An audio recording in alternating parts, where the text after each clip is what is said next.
Hello lovely people! If you've never seen me before, hello! My name's Jessica. I make YouTube videos about overcoming adversity and living a happy positive life with disabilities and chronic illness, along with cute gay stuff. And puppies! But I'm also a Quaker and make videos about my religion. In my last video on Quakerism, I asked you which topic you'd like me to cover next, and the Quaker view of the Bible was very high on that list. In this video, I'm going to briefly cover exactly what Quakers are, for any of you who are freshly joining us, whether Quakers in general believe in the Bible, and also whether I personally do. If that sounds like something you're interested in, then please keep watching. Remember to like the video and subscribe if you are new here. We love open and intelligent conversation on this channel, but kindness always comes first, so please do stay respectful in the comments, and remember that we all have different life experiences, and no two people are the same, even if they classify themselves as being part of the same religion, so kindness. Also, gay is okay. If you start copy-pasting Bible verses about stoning people, I will pop you in the spam wood chopper.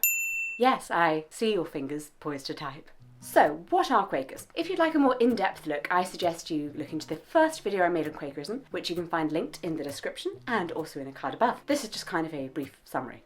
So Quakerism is a religion with Christian roots that began in England in the 1650s. Our formal title is actually the Religious Society of Friends. Some suggest that the term Quakers derives from our founder, George Fox, telling a magistrate that he would only quake at the presence and name of God. Although others have suggested that the name derives from the physical shaking that sometimes went with Quaker religious experiences. We're very emotive people. Sometimes we just get really into it. The friends part comes from Jesus' remark, "You are my friends if you do what I command you," which is in John 15:14. Quakers believe that there's a direct relationship between God and each believer. We all contain something of God within us and thus regard all human beings as equal and equally worthy of respect. We welcome diversity, don't accept valued judgments based on race, ethnicity, gender or sexuality. You don't have to be a Quaker to be treated well by a Quaker either, as we believe each human being is of unique worth. As such, we oppose anything that may harm or threaten any human being, even those that society looks down upon, like prisoners or addicts. Because we all have an individual connection with God and have that light within us, the basis of our morality is not what we've been told or taught, but our own conscience. This, of course, means that there's a lot of variation within Quakerism as to what I think of as acceptable for the planet. Eating fish, for example, the Quaker next to me will not. But since we're Quakers, we don't actually argue about it, because we don't argue about anything, ever. According to my wife, that can be very frustrating. If I disagree with you, I'm going to simply state that I disagree with you, and you're welcome to hold your position, but if you'd like to know more about where I stand, I'm very happy to explain how I arrived at this conclusion, but if not, that's okay. I'm not going to argue with you that you're wrong. For example, we emphasise direct experience of God rather than ritual and ceremony, which Quakers kind of consider unnecessary obstruction between the believer and God. But we're not going to tell you that your religion is wrong for having them. I mean, not going to be like Christmas. How dare you? No, we quite like Christmas. It's nice. I enjoy having a tree in my house. So some religions are based around going to church or doing various ceremonial practices throughout the day in order to be a good member of the religion, but instead Quakers integrate religion into everyday life. It's more about how you live your life every minute of every day rather than just for an hour or so a week, which sounds like a lot of pressure, and it is. I'm totally kidding. It really doesn't feel that way. If you're thinking of becoming a Quaker, it's probably because you're the type of person anyway. The type of person who questions your own moral quandaries constantly and just wants to be a good person and save the world and not hurt anyone ever, and oh my goodness, all humans are wonderful, but also planet Earth is so special and we need to look after it but without taking away anyone's rights, and also injustice is so sad. Yeah, so basically it's the living of your life that's important, but not because you should live well in order to get into the kingdom of heaven. That wonder is instead to be experienced now, in this world. But what does that mean when it comes to the Bible? Do Quakers believe in the Bible? Well, there's no creed or formal set of beliefs that you have to hold to be a Quaker. This is because we believe that adopting a creed or taking a belief, it's taking a belief at second hand. And if you're learning about God through a book or the teachings of another person, how can you say you have your own personal relationship with God, right? Faith is something personal that develops through time, experience, and a shared search for the truth with other Quakers, which is where we come to this book.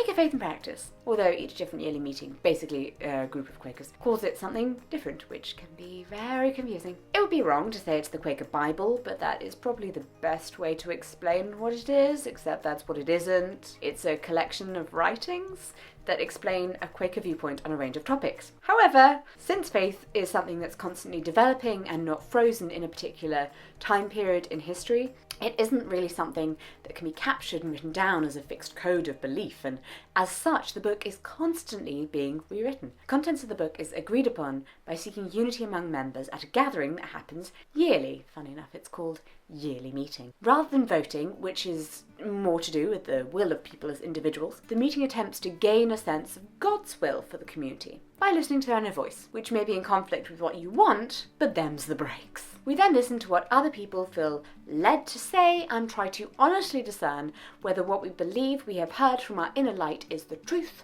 or whether what the other person has said is the truth and we were just a bit confused. It's not about who is right or who is winning, it's about working together to discover the best path. Not even the correct path, I suppose, because Quakers are non-judgmental about everything. You do you, friend. I have no intention of judging you. I mean, which is great, really great. And you've been sat there for 3 hours and you can't form a consensus. Because these meetings aren't debates. They're meeting for worship, where we sit in silence and then speak one at a time, not in like any kind of regular order.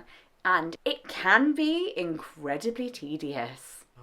But it's worth it. By doing this yearly, we make sure that Quakerism can constantly grow and change with the times. Quakers in the 1800s didn't write anything about how best to handle online bullying because, shocker, not really something they had to worry about. Likewise, our view on things can change more with time and new information. Fun fact, all Quakers used to dress like this.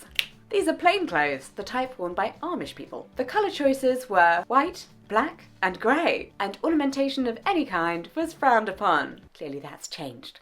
Actually, most other Quakers I grew up with wore jeans and rainbow tie-dye t-shirts. Quakers are really into rainbows now. So, Quaker Faith and Practice reflects the current view of the Religious Society of Friends. If you find anything I say about Quakerism interesting, I suggest you pick one up. They are available on Amazon, and I will leave a link in the description. That's not me telling you to try Quakerism, FYI. It's not a religion one can push on another person. It's just very interesting, and maybe something that you find within yourself. The writings are not intended to represent strict rules which followers must agree with or adhere to, but they may be used as a source of guidance or discipline. And bring it back to the Bible, told you we'd get there eventually. Quakers do not regard any book as being the actual Word of God. Whilst many Quakers do read the Bible and see it as a very inspirational book, they don't see it as the only one. But again, like I said, no formal creed or set of beliefs that you have to hold to be a Quaker. So some Quakers, particularly in England, regard the Bible as being just another religious text. Some Quakers, particularly in Kenya and America,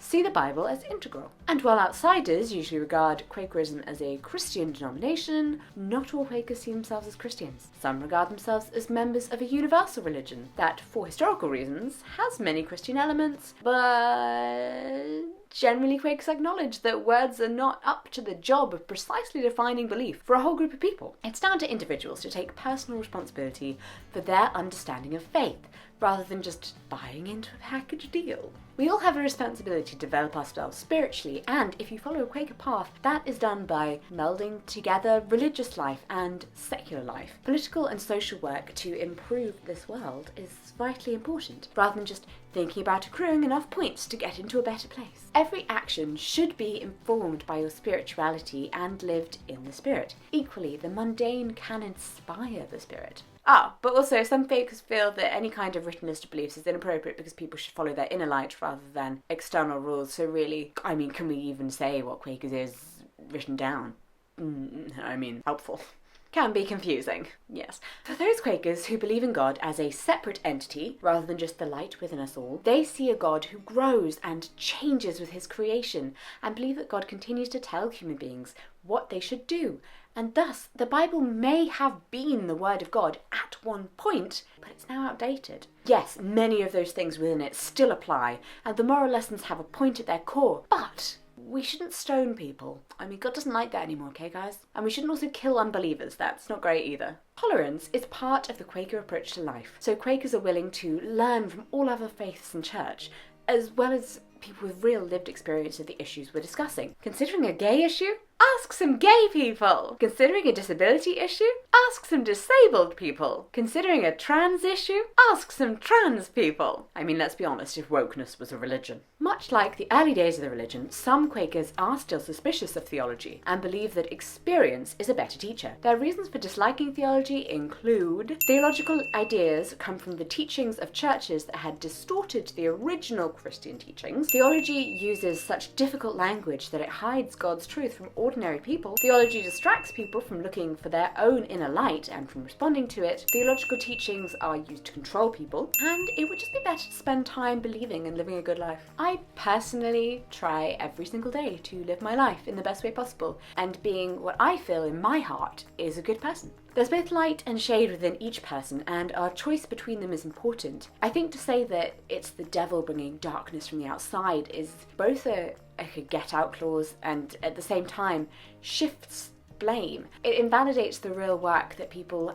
do have to do to be good. I believe that God is the light within each of us and that the Spirit continues to talk to people today. My conscience is the guide to my conduct, but my doubt in discerning that is a valuable tool for growth. I need to puzzle sometimes over what is the right thing to do in order to grow spiritually. If I just followed what someone else told me to feel and didn't work it out for myself, how would I develop as a spiritual person? Do I believe in the Bible? I believe some people wrote what they interpreted to be what God had told them at the time, and I have no ability to judge whether that was correctly deciphered. I also believe that it was written a long time ago and doesn't necessarily apply to today's world. It's a religious text. A religious text. The end. Well done for watching this far, really. Yeah. I know that was a little thick and heavy in the middle. If you did make it this far, leave me a star emoji in the comments and I will be impressed with you. If you've enjoyed this video, please give it a like and check out the merch shelf under this video to help support me continuing making educational content. If you're new here and like what you've seen, please subscribe and click the bell to be notified of new videos. I shall see you next time. Mwah.